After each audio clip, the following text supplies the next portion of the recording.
আজকের আইপিএল ম্যাচে মোস্তাফিজ কি থাকবে চেন্নাই সুপার কিংসের একাদশে, এটাই কিন্তু আমাদের দেখার অপেক্ষা। তবে মোস্তাফিজ এখন পর্যন্ত 5টি ম্যাচ খেলে 10টি উইকেট সংগ্রহ করেছে এবং রান দিয়েছে কিন্তু 183। তার রান খরচটা অনেকটাই বেশি। সেক্ষেত্রে আজকে লখনৌর বিপক্ষে যে পারফরমেন্সটি করতে হবে এবং একাদশে থাকতে হবে সে সম্পর্কে আজকে আপনারা জানতে পারবেন। যেখানে এবারে আইপিএল আসরে লখনৌ টিমটা তারা কি করেছে, 39টি উইকেট হারিয়েছে আইপিএল আসরে। তবে তাদের থেকে পেসাররা উইকেট নিয়েছে 27টা, আর বাকিগুলো কিন্তু স্পিন ইউনিট। সেক্ষেত্রে আমরা দেখতেছি যে পেস ইউনিটটার প্রয়োজন হবে চেন্নাই সুপার কিংসের ক্ষেত্রে। তবে কি মোস্তাফিজ থাকবে একাদশে, এটা কিন্তু এখনো আমরা বলতে পারবো না। কারণ একাদশ যতক্ষণ পর্যন্ত ঘোষণা করা হবে না, একাদশে যতক্ষণ তার নামটা থাকবে না, ততক্ষণ পর্যন্ত কিন্তু কেউ এটা ডিফেন্স করতে পারবে না যে মোস্তাফিজ কতটুকু থাকবে। তবে আমরা এটা একটা তাদের যে পয়েন্ট আছে সে সম্পর্কে আপনাদেরকে জানাতে পারি। আমরা দেখেছি যে মোস্তাফিজ শুধু 5টা ম্যাচ খেলেছে, কিন্তু তার রানের গতিটা একটু বেশি হয়ে গেছে, যদিও 10টি উইকেট পেয়েছে। তবে লখনৌর ব্যাটাররা কিন্তু অসাধারণ। তাদের যে প্রথম যে ওপেনিং ব্যাটসম্যান এবং টপ অর্ডার ব্যাটসম্যান তারা কিন্তু সবগুলোই কি ডানহাতি ব্যাটার।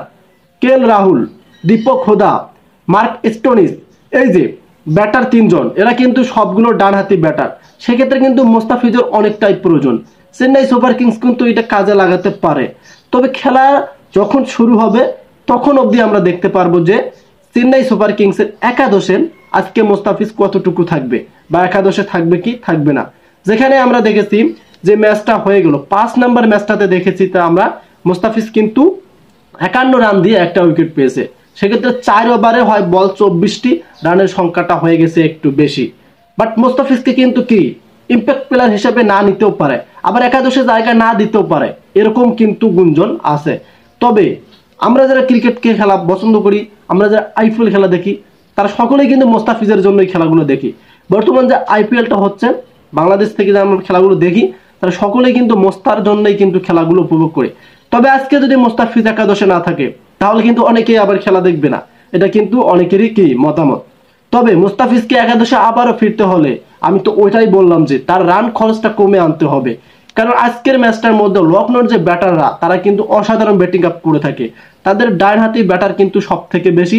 সেক্ষেত্রে ধোনি যদি চায়, ঋতুরাজ যদি চায়, তাহলে কিন্তু মোস্তাফিজকে একাদশে নিতে পারে।